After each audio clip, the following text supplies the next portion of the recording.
कहानी का शीर्षक है मुझसे बड़ा कौन। निरंतर युद्ध जीतने के बाद महाराज कृष्णदेव राय कुछ घमंडी से हो गए थे। अहंकार उनके सिर चढ़कर बोलने लगा था। इससे उनका वास्तविक व्यक्तित्व कुछ दब सा गया था और आम जनता में भी उनकी छवि पहले जैसी नहीं रह गई थी। लेकिन उन्हें इसका तनिक भी आभास ना था। महाराज में आए इस अचानक परिवर्तन से सभी आश्चर्यचकित थे। तेनालीराम ने भी इस बदलाव को महसूस किया था। वह इसे लेकर चिंतित था और महाराज को सही राह पर लाने के लिए उचित अवसर की तलाश में था। एक दिन उसे यह अवसर मिल ही गया जब महाराज ने उसे बुलाकर अहंकार भरे स्वर में कहा, तेनालीराम, यह तो तुम्हें पता चल ही गया होगा कि सभी राजा हमसे खौफ खाने लगे हैं। वे हमें विभिन्न प्रकार के उपहार भेजकर प्रसन्न रखना चाहते हैं।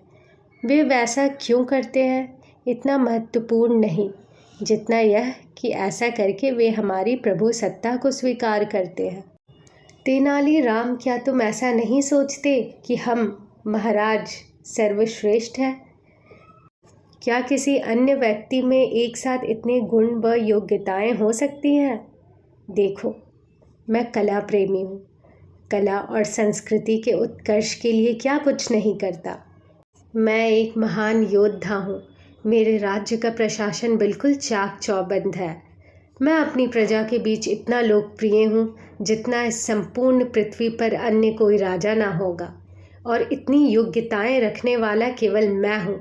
मैं, कोई मुझसे बड़ा व महान नहीं। महाराज अपने मुँह मियाँ मिट्ठू बने अपनी प्रशंसा स्वयं ही किए जा रहे थे। वे अभी ऐसा ही करते रहते यदि तेनालीराम बीच में ही टोक ना देता। महाराज, ऐसा कोई नहीं जो आपकी महानता का सम्मान ना करता हो, लेकिन आप इस गलत फहमी में ना रहें कि आप सबसे महान हैं।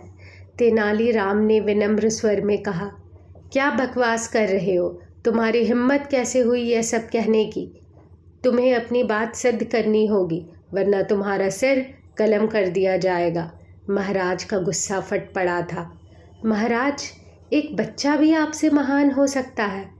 तेनालीराम का स्वर पूर्ववृत्त विनम्र था। ठीक है, तुम्हें 1 सप्ताह का समय दिया जाता है। अब तुम जा सकते हो। महाराज बेहद खफा थे तेनालीराम से। तेनालीराम ने तुरंत दरबार छोड़ दिया और घर की ओर बढ़ चला।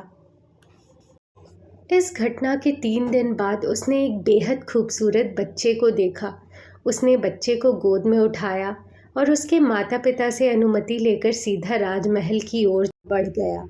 जब वह महल में पहुंचा तब महाराज अपनी पत्नी के साथ अंतःपुर में थे। उनके वहां होने पर गिने चुने लोग ही उनसे वहां जाकर मिल सकते थे। तेनालीराम गोद में बच्चे के लिए वहीं जा पहुंचा जहां महाराज अपनी रानी के साथ कुछ वार्तालाप में मगन थे। तेनालीराम को गोद में सुंदर बच्चे को देख रानी स्वयं को रोक ना सकी और उसने बच्चे को अपनी गोद में ले लिया। वह बच्चे से लाड दुलार करने लगी और बच्चा भी रानी के कान में पड़ी बालियों को अपनी नन्ही उंगलियों से छेड़ने लगा। रानी के गालों व नाक पर बच्चे के मुंह से निकली लार स्पष्ट दिखाई दे रही थी, लेकिन रानी कतई परेशान ना थी।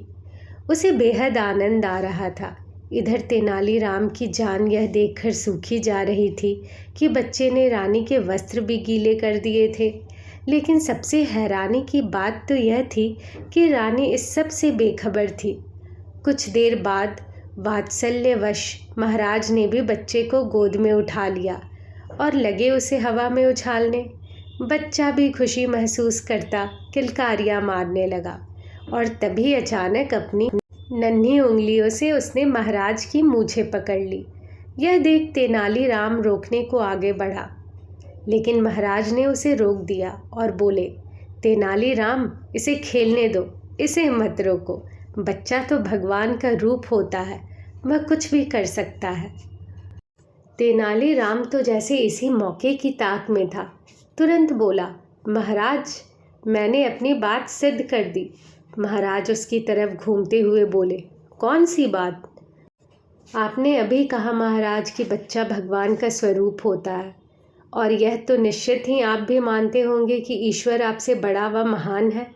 महाराज, आप उस दिन मुझसे नाराज़ हो गए थे जब मैंने आपसे कहा था कि बच्चा आपसे महान हो सकता है।